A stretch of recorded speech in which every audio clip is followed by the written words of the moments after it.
بسم اللہ الرحمن الرحیم۔ عیسائی دنیا جسے ریچرڈ شیر دل کہہ کر پکارتی اور فخر کرتی تھی، اور جسے یورپی ملکوں نے اپنی افواج کی سربراہی سونپ کر فلسطین کی جنگ میں صلاح الدین ایوبی رحمت اللہ علیہ کے مقابلے میں لا کھڑا کیا تھا، قاصد کے چہرے پر تذبذب تھا۔ وہ اپنے بادشاہ ریچرڈ کی طرف سے ایک ایسا پیغام لے کر آیا تھا جس کے بارے میں اس کا دل کہہ رہا تھا کہ مسلمانوں کا بادشاہ اس کا مثبت جواب نہیں دے سکے گا۔ سلطان صلاح الدین ایوبی رحمت اللہ علیہ نے بادشاہ ریچرڈ کا پیغام پڑھا اور قاصد پر ایک نگاہ ڈالی جس کی گھبراہٹ میں مزید اضافہ ہو گیا تھا۔ انہوں نے قاصد کی ذہنی حالت بھانپ لی تھی اور مسکراتے ہوئے نرم و خلیق لہجے میں جواب دیا، بادشاہ ریچرڈ سے کہہ دیجئے کہ ہمیں ان کی درخواست منظور ہے۔ ہم اپنے فوجی کمانڈروں کو ابھی حکم بھجوا دیتے ہیں۔ ہمیں یقین ہے کہ 7 روز تک مکمل جنگ بندی کے عارضی معاہدے پر خود چاہے ریچرڈ اور ان کی افواج بھی پوری طرح عمل کریں گے۔ صلیبی افواج کی طرف سے کوئی چھیڑ خانی ہوئی تو پھر ہم یہ درخواست رد کر دیں گے۔ سلطان صلاح الدین ایوبی رحمت اللہ تعالی علیہ نے قاصد کے سراپا کا بھرپور جائزہ لیتے ہوئے کہا، ہماری طرف سے شاہ ریچرڈ کو مبارکباد بھی پیش کر دیں کہ وہ ایک اہم فریضے سے سبکدوش ہو رہے ہیں۔ قاصد کے چہرے کا اضطراب دور ہو چکا تھا۔ وہ سوچ بھی نہیں سکتا تھا کہ مسلمانوں کا سلطان اتنا فیاض بھی ہوگا۔ دل ہی دل میں وہ یہ بھی سمجھتا تھا کہ اگر ایسی درخواست سلطان صلاح الدین ایوبی رحمت اللہ علیہ کی طرف سے بادشاہ ریچرڈ کی خدمت میں پیش کی جاتی تو اسے حقارت سے ٹھکرا دیتا، بلکہ اسے سارے دربار میں سنا کر اس کا مذاق اڑاتا۔ سلطان صلاح الدین ایوبی رحمت اللہ علیہ نے ریچرڈ کی درخواست قبول کر کے فیاضی کا ایسا ثبوت پیش کیا تھا جس کا تصور بھی اس عیسائی قاصد کے لیے محال تھا۔ شاہ ریچرڈ اپنی بیٹی ماریا کی شادی کرنا چاہتا تھا۔ شادی کے جشن کے لیے اس نے اس زمانے میں 7 روز کے لیے جنگ بندی کی درخواست کی تھی جب صلیبی جنگ اپنے زوروں پر لڑی جا رہی تھی۔ شاہ ریچرڈ کے علاقے اور حلقے میں شادی کی تیاریاں زور و شور سے ہونے لگی۔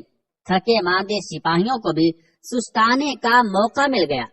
عیسائی کیمپ میں فوجی شب و روز شراب پیتے اور رقص و سرور کی محفلیں برپا کرنے لگے۔ سلطان صلاح الدین ایوبی رحمت اللہ علیہ کے کیمپ میں سپاہی آرام کرتے اور اپنے اللہ کی عبادت میں مصروف دکھائی دیتے۔ شادی کے جشن کی تیاریوں میں مصروف شاہ ریچرڈ کو ایک نئی بات سوجی اور وہ اس پر عمل کرنے کے لیے تیار ہو گیا۔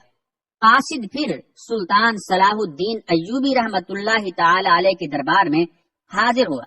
اس بار اسے یقین تھا کہ سلطان صلاح الدین ایوبی رحمت اللہ علیہ شاہ ریچرڈ کا دعوت نامہ کبھی قبول نہیں کرے گا۔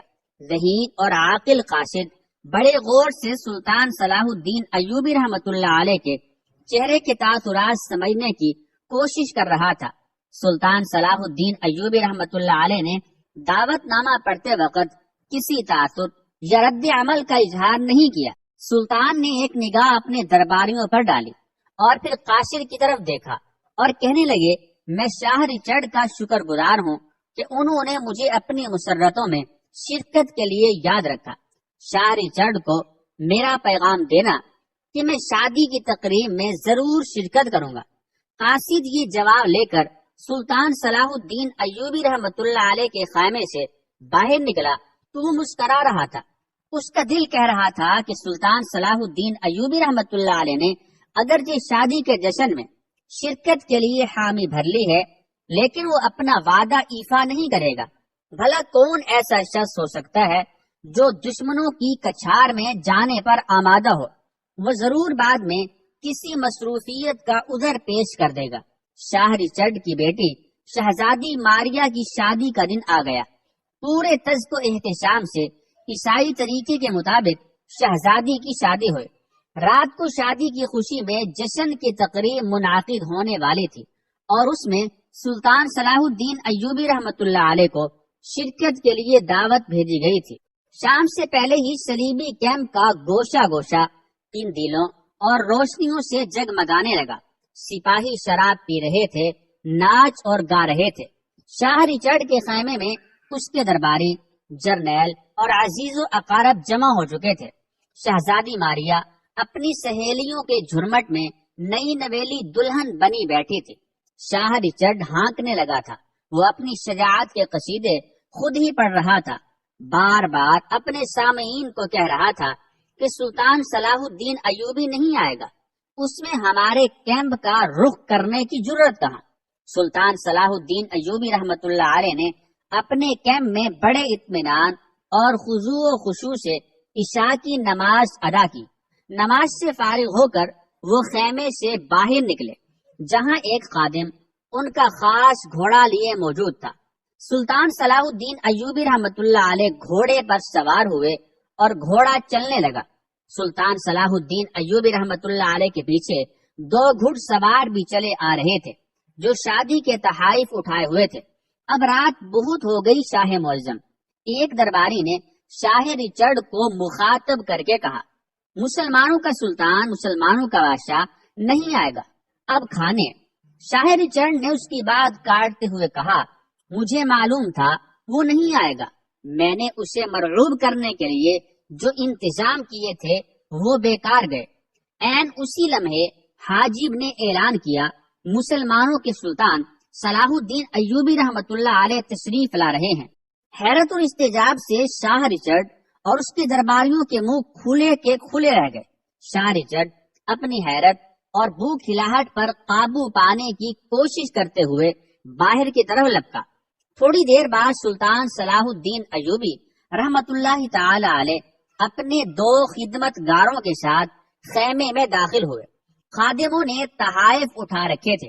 یہ تحائف سلطان صلاح الدین ایوبی رحمت اللہ تعالی علیہ نے نئی دلہن شہزادی ماریا کے لیے پیش کیے۔ اس کے فوراً ہی بعد دونوں خادم خیمے سے باہر چلے گئے۔ شاہ رچرڈ کا وہ خیمہ جو اس تقریب کے لیے بہت سجایا سنوارا گیا تھا، جس سے شاہ رچرڈ کی شان و شوکت کا اظہار ہوتا تھا، سلطان صلاح الدین ایوبی رحمت اللہ علیہ نے اسے ایک نظر دیکھا اور پھر اس میں کوئی دلچسپی باقی نہ رہی۔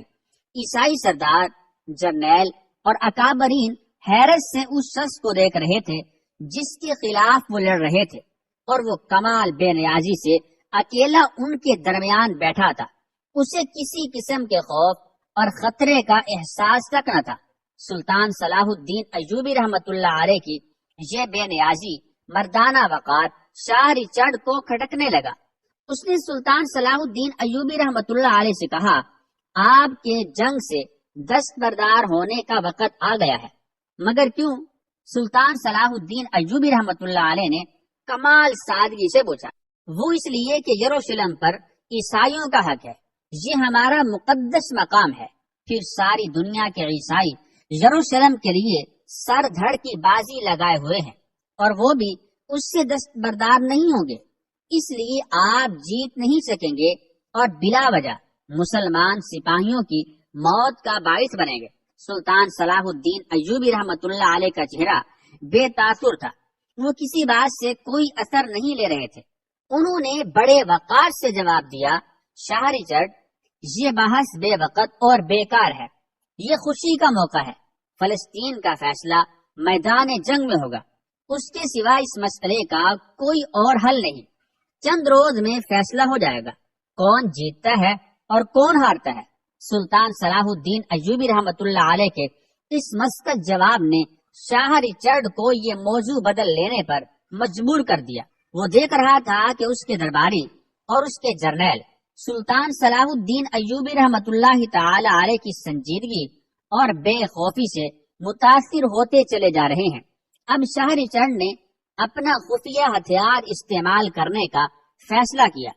اس نے بعد ماہی سپاہیوں کو خاص جنگی کرتب دکھانے کے لیے تیار کیا تھا۔ اس کے اشارے پر وہ سپاہی آ گئے۔ واقعی ان کے کرتب متاثر کرنے والے تھے۔ انہوں نے اپنی بہادری اور شجاعت کے ایسے ایسے نمونے پیش کیے کہ تمام درباری اش اش کر اٹھے۔ سلطان صلاح الدین ایوبی رحمت اللہ علیہ تلواروں کا ماہرانہ کھیل غور سے یوں دیکھ رہے تھے جیسے اسے ان مظاہروں میں دلچسپی تو ہے مگر وہ ان سے زیادہ اثر نہیں لے رہے۔ مظاہرے ختم ہوئے تو شاہ ریچارڈ نے بڑی بے فکری سے کہا، سلطان، آپ نے دیکھا میرے پاس کیسے کیسے ماہر اور بہادر سپاہی ہیں، کیا آپ کے سپاہی ان کا مقابلہ کر سکیں گے؟ اس لیے میں کہتا ہوں کہ آپ جنگ ختم کر کے واپس چلے جائیں۔ سلطان صلاح الدین ایوبی رحمت اللہ تعالی علیہ اپنی نشست سے اٹھے، انہوں نے اپنی ہلالی تلوار نیام سے نکالی تو اس کی آب و تاب سے دیکھنے والوں کی آنکھیں خیرہ ہونے لگی۔ سلطان رحمت اللہ تعالی علیہ کے چہرے پر بلا کا وقار تھا۔ انہوں نے آہستہ سے کہا، میں صرف ایک چیز دکھاتا ہوں، پھر آپ جواب دیجئے گا کہ کیا آپ کا ایک بھی سپاہی تلوار کے ایسے ماہرانہ استعمال کی صلاحیت رکھتا ہے؟ یہ کہہ کر سلطان صلاح الدین ایوبی رحمت اللہ تعالی علیہ بڑے وقار سے چلتے ہوئے دلہن شہزادی ماریہ کے پاس پہنچے اور بڑے نرم لہجے میں کہا، شہزادی، کیا میں آپ کا یہ انتہائی ریشمی مہین دوپٹہ لے سکتا ہوں؟ سب کی نگاہیں سلطان صلاح الدین ایوبی رحمت اللہ علیہ اور ان کی تلوار پر جمی ہوئی تھی۔ شہزادی ماریہ بھی بھوک کھلا گئی۔ ہاں سلطان معظم، آپ لے سکتے ہیں۔ اس نے کانپتے ہاتھوں سے اپنا قیمتی سفید رنگ کا بہت ملائم بہت ماہین ریشمی دوپٹہ اتار کر سلطان رحمت اللہ علیہ کے سامنے پیش کر دیا۔ سلطان رحمت اللہ علیہ نے شکریہ ادا کرتے ہوئے وہ دوپٹہ لیا، شاہ ریچارڈ پر ایک نگاہ ڈالی، پھر وہاں موجود تمام جرنیلوں اور درباریوں کو وقار بھرے انداز میں دیکھا اور وہ نازک دوپٹہ ہوا میں اچھال دیا۔ اس سے پہلے کہ وہ دوپٹہ زمین پر آتا، سلطان رحمت اللہ علیہ نے لپک کر اس پر اپنی تلوار سے وار کیا اور وہ دو ٹکڑے ہو گیا۔ سلطان صلاح الدین ایوبی رحمت اللہ علیہ نے اپنی تلوار نیام میں ڈالتے ہوئے کہا، کیا شاہ ریچارڈ آپ خود یا آپ کی فوج میں کوئی ماہر تیغزن ہے جس کی تلوار ایسے نرم اور مہین دوپٹے کو کاٹ سکے؟ کوئی ہے تو اسے کہیے کہ آئے اور اس کا ثبوت پیش کرے۔ پورے دربار پر سناٹا چھا گیا۔ کوئی ایسا نہ تھا کہ جس کی تلوار کی دھار اتنی تیز ہو، اور کوئی ایسا نہ تھا جو سلطان صلاح الدین ایوبی رحمت اللہ علیہ جیسی مہارت رکھتا ہو۔ سلطان صلاح الدین ایوبی رحمت اللہ علیہ متانت و وقار سے کھڑے رہے۔ پھر جب کوئی نہ آیا تو انہوں نے جانے کی اجازت چاہی اور اعتماد کے ساتھ قدم اٹھاتے ہوئے اکیلے ہی خیمے سے باہر نکل آئے۔ اللہ رب العالمین ہم سب کو بھی ایسا ہی جذبہ ایمان عطا فرمائے، آمین ثم آمین۔